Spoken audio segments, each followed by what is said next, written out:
Good morning all of you.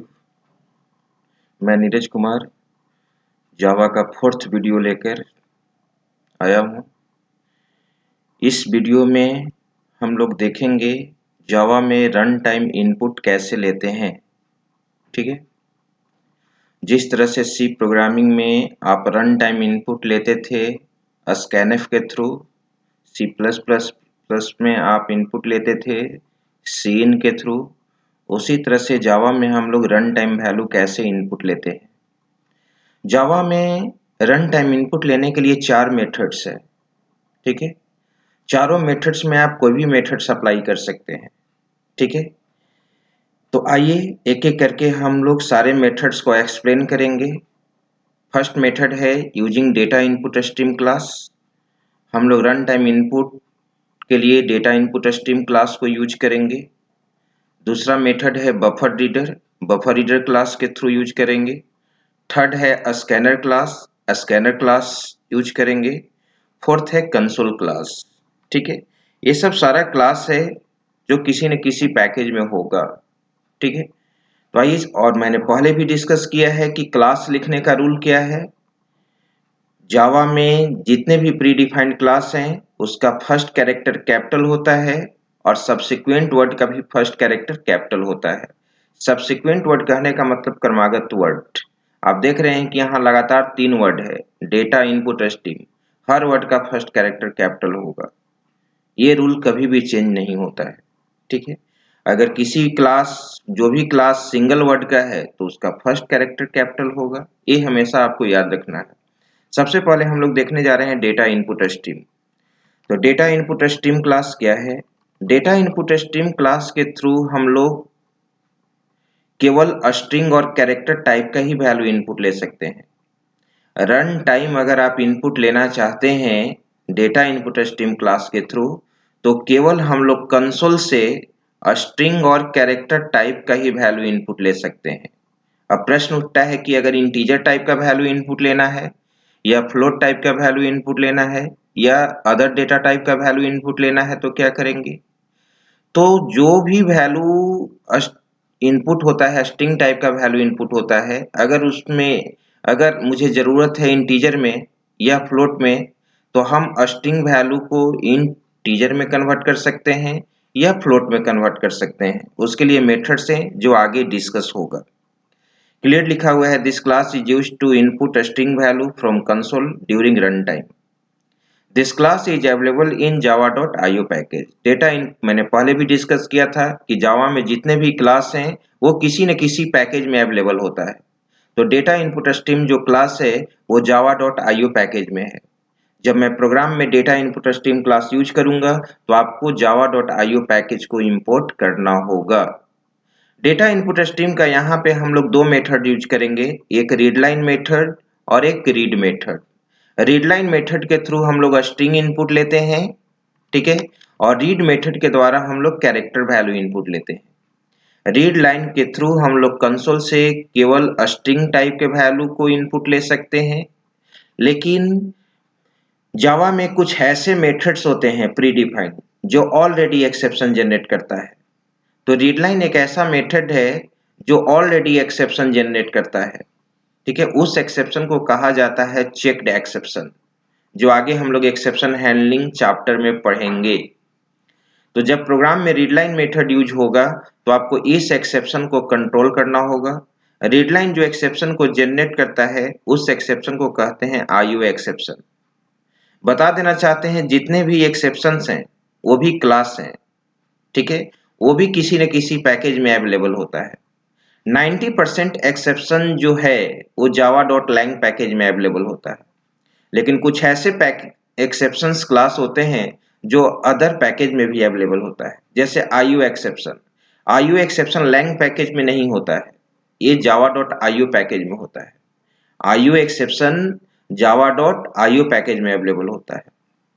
IO exception कहने का मतलब input output exception. Read line का सिंटेक्स क्या होगा? रीड लाइन के थ्रू स्ट्रिंग वैल्यू इनपुट लेते हैं तो इसका सिंटेक्स किस तरह का वैल्यू रिटर्न करेगा? स्ट्रिंग टाइप का वैल्यू रिटर्न करेगा। अब दूसरा मेथड से रीड मेथड, और एक चीज और, मेथड लिखने का भी रूल है। मेथड लिखने का रूल क्या है? मेथड का फर्स्ट कैरेक्टर हमेशा स्मॉल होता है। जैसे क्लास का फर्स्ट कैरेक्टर कैपिटल होता था, लेकिन मेथड का फर्स्ट कैरेक्टर स्मॉल होगा, ये हमेशा याद रखना है आपको। और सब्सिक्वेंट वर्ड का फर्स्ट कैरेक्टर कैपिटल होगा, जो क्लास में होता था। रीड लाइन तो एल कैपिटल है, फर्स्ट कैरेक्टर आर स्मॉल होना चाहिए, ये हमेशा याद रखेंगे। अगर एक ही वर्ड का कोई मेथड है तो वो स्मॉल में ही लिखा जाएगा, ठीक है। जब मोर देन वन वर्ड का कोई मेथड होगा तो वर्ड तो आपको देखना होगा, फर्स्ट कैरेक्टर स्मॉल रखना होगा और नेक्स्ट वर्ड का कैरेक्टर क्या होगा, कैपिटल होगा। ये लिखने का रूल है। रीड मेथड क्या करता है, this method is used to input only character value. Read के द्वारा हम लोग कैरेक्टर वैल्यू इनपुट लेते हैं, ठीक है। जो भी वैल्यू इनपुट होता है वो एज ए इंटीजर फॉर्मेट में होता है, ठीक है। इसका रिटर्न टाइप इंटीजर होता है। और रीड मेथड भी आईओ एक्सेप्शन को जनरेट करता है। अगर प्रोग्राम में हम रीड मेथड यूज करेंगे तो आईओ एक्सेप्शन को कंट्रोल करना होगा। अब प्रश्न उठता है कि रीडलाइन मेथड को कैसे यूज करेंगे। रीडलाइन मेथड को कैसे यूज करेंगे बता देना चाहते हैं। अब पहले भी मैंने डिस्कस किया था कि पैकेज के अंदर क्लास होता है और क्लास के अंदर मेथड होता है। आप ऑब्जेक्ट ओरिएंटेड कॉन्सेप्ट से जानते हो, ठीक है। अगर आप C++ पढ़े होंगे तो क्लास के किसी भी क्लास के अंदर जो फंक्शन होता है उस फंक्शन को एक्सेस करने के लिए हम लोग क्लास का ऑब्जेक्ट बनाते हैं। तो रीडलाइन यहाँ पे किसका मेथड है, डेटा इनपुट स्ट्रीम क्लास का है। तो डेटा इनपुट स्ट्रीम क्लास का ऑब्जेक्ट बनाना होगा। तो देखिए डेटा जावा में ऑब्जेक्ट बनाने का क्या रूल है, डेटा इनपुट स्ट्रीम DS यहाँ पे ऑब्जेक्ट है। ऑब्जेक्ट का नाम आप अकॉर्डिंग टू आइडेंटिफायर रूल्स ले सकते हैं, कुछ भी ले सकते हैं। मैंने यहाँ DS दिया, कोई जरूरी नहीं था कि डेटा इनपुट स्ट्रीम का ऑब्जेक्ट DS ही देंगे, XYZ भी देंगे, ठीक है। इक्वल टू न्यू कीवर्ड के द्वारा इस ऑब्जेक्ट में मेमोरी एलोकेट होता है। न्यू कीवर्ड के द्वारा इस ऑब्जेक्ट में मेमोरी एलोकेट होगा। यहाँ पे डेटा इनपुट स्ट्रीम यूज करते हैं, यानी इस क्लास का यहाँ पे कंस्ट्रक्टर यूज होता है। आगे हम लोग कंस्ट्रक्टर डिस्कस करेंगे ऑब्जेक्ट ओरिएंटेड में। कंस्ट्रक्टर हमेशा क्लास नेम से डिफाइन होता है, ठीक है। अगर आप C++ में पढ़े होंगे तो आपको अब कंस्ट्रक्टर समझ में आएगा, नहीं तो आगे हम लोग जावा में स्टडी करेंगे। डेटा इनपुट स्ट्रीम आप देख रहे हैं यहाँ पे क्लास है, इसमें पैरामीटर के रूप में पास करते हैं system.in। system.in सिस्टम यहाँ पे क्लास है जो java.lang पैकेज के अंदर अवेलेबल है। इन कहने का मतलब इनपुट स्ट्रीम ऑब्जेक्ट। ये इन system.in यहाँ पे इंडिकेट करता है कि हम लोग कंसोल से इनपुट ले रहे हैं। फाइल हैंडलिंग जब पढ़ेंगे तो फाइल से भी इंफॉर्मेशन रीड होता है, ठीक है। तो वहां पे फाइल इनपुट स्ट्रीम का ऑब्जेक्ट पास करेंगे, लेकिन अभी मुझे कंसोल से इनपुट लेना है तो system.in पास करते हैं, ठीक है। और न्यू की और यहाँ क्लियर इस तरह से मैंने यहाँ पे डिस्कस किया है। DS यहाँ पर देखो जिस कलर में DS है यहाँ पे मैंने मेंशन कर दिया है। DS क्या है, ऑब्जेक्ट है। न्यू क्या है, मेमोरी एलोकेटर है। system.in क्या रिप्रेजेंट कर रहा है, तो इनपुट फ्रॉम कंसोल। क्लियर। जैसे यहाँ पे कैसे इसको यूज करेंगे, देखिए यहाँ पे स्ट्रिंग nm में एक ऑब्जेक्ट बनाए हैं हम स्ट्रिंग टाइप का। स्ट्रिंग क्लास होता है जो स्ट्रिंग वैल्यू को स्टोर करता है। तो नेम क्या है, स्ट्रिंग वैल्यू है। जैसे आप यहाँ पे मैंने एक मैसेज दिया system.out.println इंटर योर नेम, ठीक है। जैसे ही इस कोड को एग्जीक्यूट कराएंगे पूछेगा इंटर योर नेम, इनपुट लेंगे। किस वेरिएबल में इनपुट लेना है, तो nm इक्वल टू ds.readline। रीडलाइन को कैसे एक्सेस करेंगे, जो क्लास का ऑब्जेक्ट बनाए हैं। क्लास का ऑब्जेक्ट हम लोग क्या बनाए हैं, DS के द्वारा मैंने एक्सेस कर लिया ds.readline, ठीक है। किसी भी क्लास के मेथड को एक्सेस करने के लिए उस क्लास का क्या बनाना पड़ता है, ऑब्जेक्ट बनाना पड़ता है। तो मुझे रीडलाइन मेथड को एक्सेस करना है। आप जानते हैं कि रीडलाइन मेथड के द्वारा ही स्ट्रिंग वैल्यू इनपुट होता है। तो सबसे पहले डेटा इनपुट स्ट्रीम क्लास का क्या बना लेना होगा, ऑब्जेक्ट बना लेना होगा, ठीक है। तो nm इक्वल टू ds.readline। अब प्रश्न उठता है कि अब मुझे इंटीजर टाइप का वैल्यू इनपुट लेना है। तो दो वेरिएबल मैंने बनाया, a और b इंटीजर टाइप का। मैसेज यहाँ पर दिया system.out.println इंटर टू नंबर। जैसे ही इस कोड को एग्जीक्यूट कराएंगे सबसे पहले मैसेज प्लेस आउट करेगा इंटर टू नंबर। अब ये इक्वल टू, अब यहाँ पर देखिए इस चीज को समझना होगा। रीडलाइन के द्वारा जो भी इनपुट लेते हैं वो एज ए स्ट्रिंग वैल्यू होता है। रीडलाइन के द्वारा जो भी इनपुट लेते हैं वो एज ए स्ट्रिंग वैल्यू होता है। लेकिन ए और बी हमारा इंटीजर टाइप का है, तो ए और बी तो जो वेरिएबल है वो केवल इंटीजर टाइप का ही वैल्यू होल्ड करेगा, स्टोर करेगा। तो मुझे क्या करना होगा, रीड लाइन के द्वारा जो भी इनपुट लेते हैं वो एज ए स्ट्रिंग होता है, स्ट्रिंग फॉर्मेट में डेटा होता है, तो उसको इंटीजर में कन्वर्ट करने के लिए एक मेथड यूज करेंगे। उस मेथड का नाम है पार्सइंट। पार्सइंट एक मेथड का नाम है जिसके थ्रू स्ट्रिंग वैल्यू को प्रिमिटिव इंट डेटा टाइप में हम लोग कन्वर्ट करते हैं। तो देखिए, तो यहां पर मैंने यूज किया है a equal to integer dot parseInt. ठीक है, पार्सइंट यहां पर मेथड है, रीडलाइन भी मेथड है, पार्सइंट भी मेथड है। और मैंने अभी अभी बताया कि जिस क्लास के मेथड को अगर आप एक्सेस करना चाहते हैं उस क्लास का ऑब्जेक्ट बनाते हैं। तो पार्सइंट भी तो मेथड है, मैंने पार्सइंट का ऑब्जेक्ट क्यों नहीं बनाया, बता देना चाहते हैं। पार्सइंट इंटीजर क्लास का मेथड है, पार्सइंट इंटीजर क्लास का मेथड है, और रीडलाइन डेटा इनपुट स्ट्रीम क्लास का मेथड है। तो रीडलाइन आपका एक्सेस हो रहा है ऑब्जेक्ट के द्वारा और पार्सइंट एक्सेस हो रहा है इंटीजर क्लास के द्वारा। तो बता देना चाहते हैं, ऑब्जेक्ट ओरिएंटेड कॉन्सेप्ट का रूल है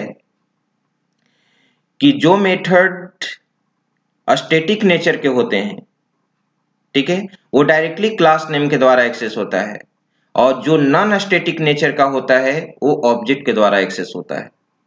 अगर आप C++ पढ़े होंगे तो वहां स्टैटिक फंक्शन पढ़े होंगे।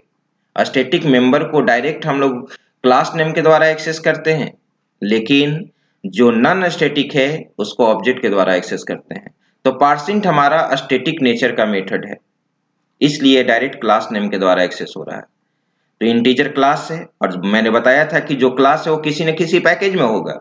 तो इंटीजर क्लास java.lang पैकेज में होता है, इंटीजर क्लास java.lang पैकेज में होता है। पार्सइंट हमारा मेथड है which convert string value to integer value, जो स्ट्रिंग वैल्यू को इंट में कन्वर्ट कर देता है।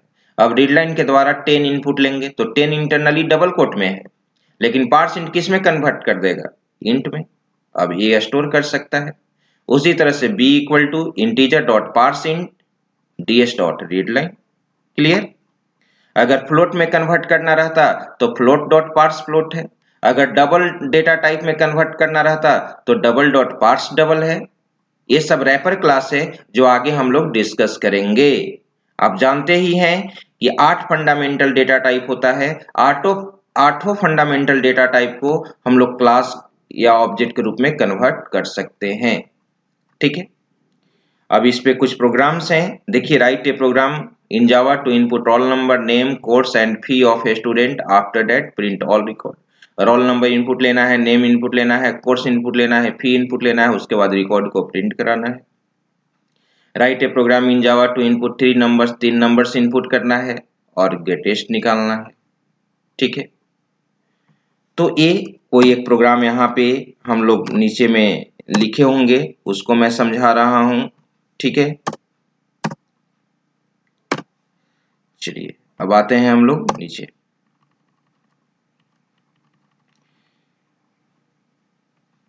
तो उसी तरह से हम लोग इनपुट लेंगे। यहाँ पे कोई एक प्रोग्राम नहीं लिखा हुआ है, अब मैंने यहाँ पर इम्प्लीमेंटेशन बता ही दिया कैसे यूज करते हैं। आप इसी तरह से रन टाइम इनपुट लेंगे। अब यहाँ पे आते हैं, सेकेंड क्या है, सेकेंड है मेथड है इनपुट यूजिंग स्कैनर क्लास। अब स्कैनर क्लास के थ्रू कैसे इनपुट होगा, अभी जस्ट मैंने देखा डेटा इनपुट स्ट्रीम के थ्रू रन टाइम इनपुट लेना। अब स्कैनर क्लास के थ्रू कैसे इनपुट लेंगे, तो आइए, स्कैनर भी क्लास है। तो स्कैनर क्लास इस फैसिलिटी को प्रोवाइड करता है कि हम कंसोल से डायरेक्ट प्रिमिटिव यानी फंडामेंटल टाइप का वैल्यू इनपुट ले सकते हैं। डायरेक्ट हम कंसोल से फंडामेंटल टाइप का वैल्यू इनपुट ले सकते हैं, चाहे वो इंटीजर टाइप का हो, चाहे वो फ्लोट वैल्यू हो, डबल हो, इंटीजर हो, स्ट्रिंग हो, किसी भी टाइप का वैल्यू अगर आप इनपुट लेना चाहते हैं तो डायरेक्ट आप ले सकते हैं। बस इसमें याद रखेंगे, कैरेक्टर टाइप का वैल्यू हम लोग डायरेक्ट इनपुट नहीं ले सकते हैं, उसके लिए भी एक लॉजिक लगा सकते हैं। स्ट्रिंग टाइप का वैल्यू हम लोग इनपुट लेंगे और उस स्ट्रिंग का फर्स्ट कैरेक्टर रिट्रीव कर लेंगे, जो कैरेट मेथड होता है।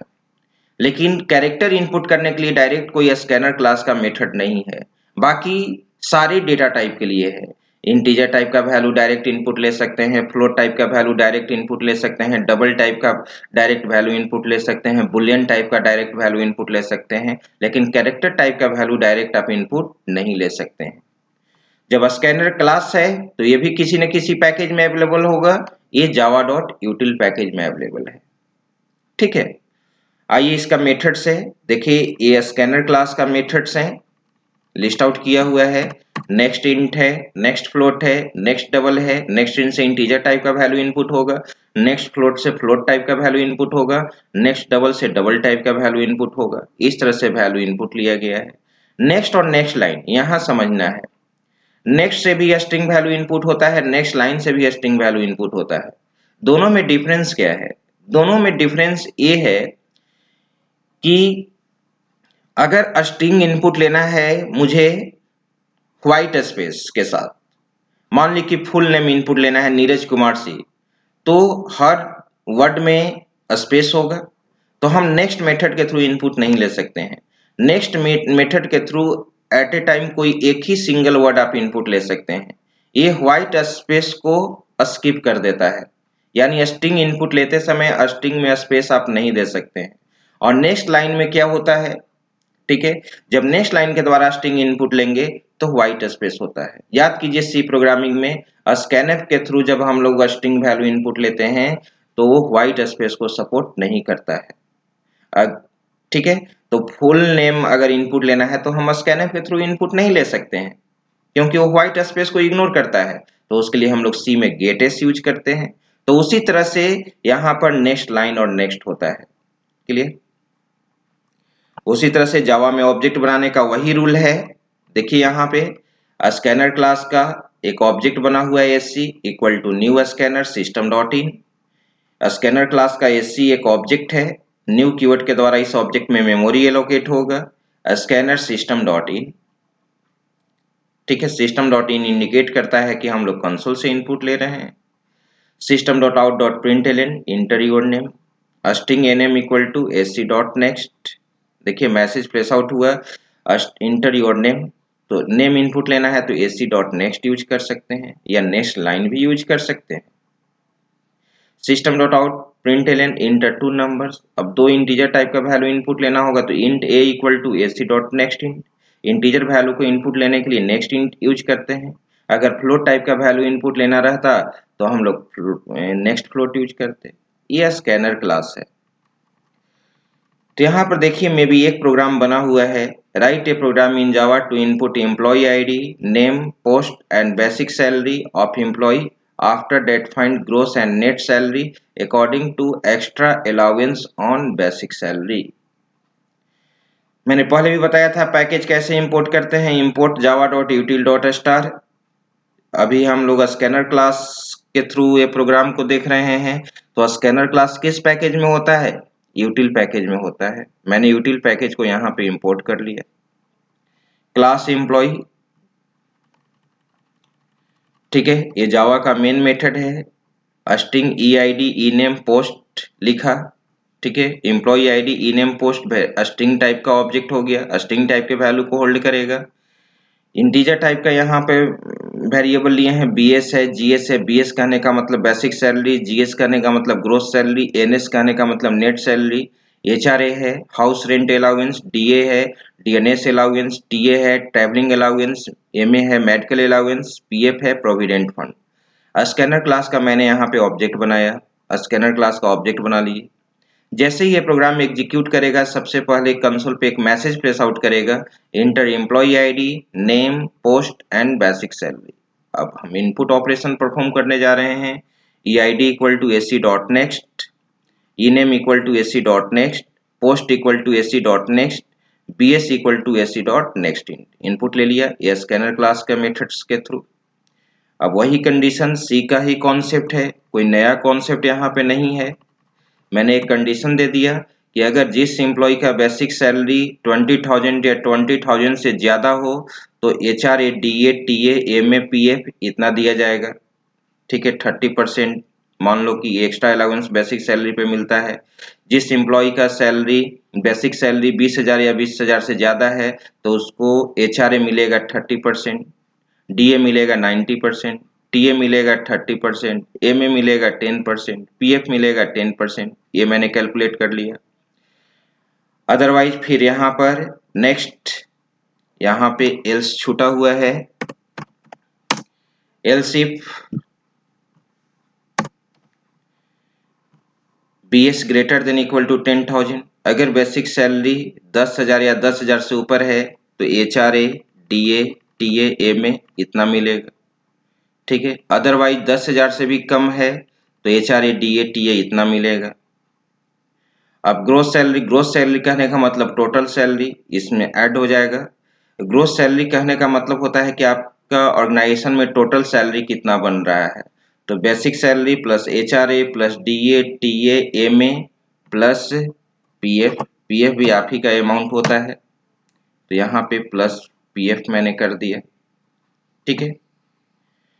अब यहाँ पे नेट सैलरी है, तो नेट सैलरी जो आपके अकाउंट में कितना पैसा क्रेडिट हो रहा है, कितना सैलरी आ रहा है, तो नेट सैलरी PF नहीं मिलता है तो ग्रोस सैलरी माइनस क्या हो जाएगा, PF हो जाएगा।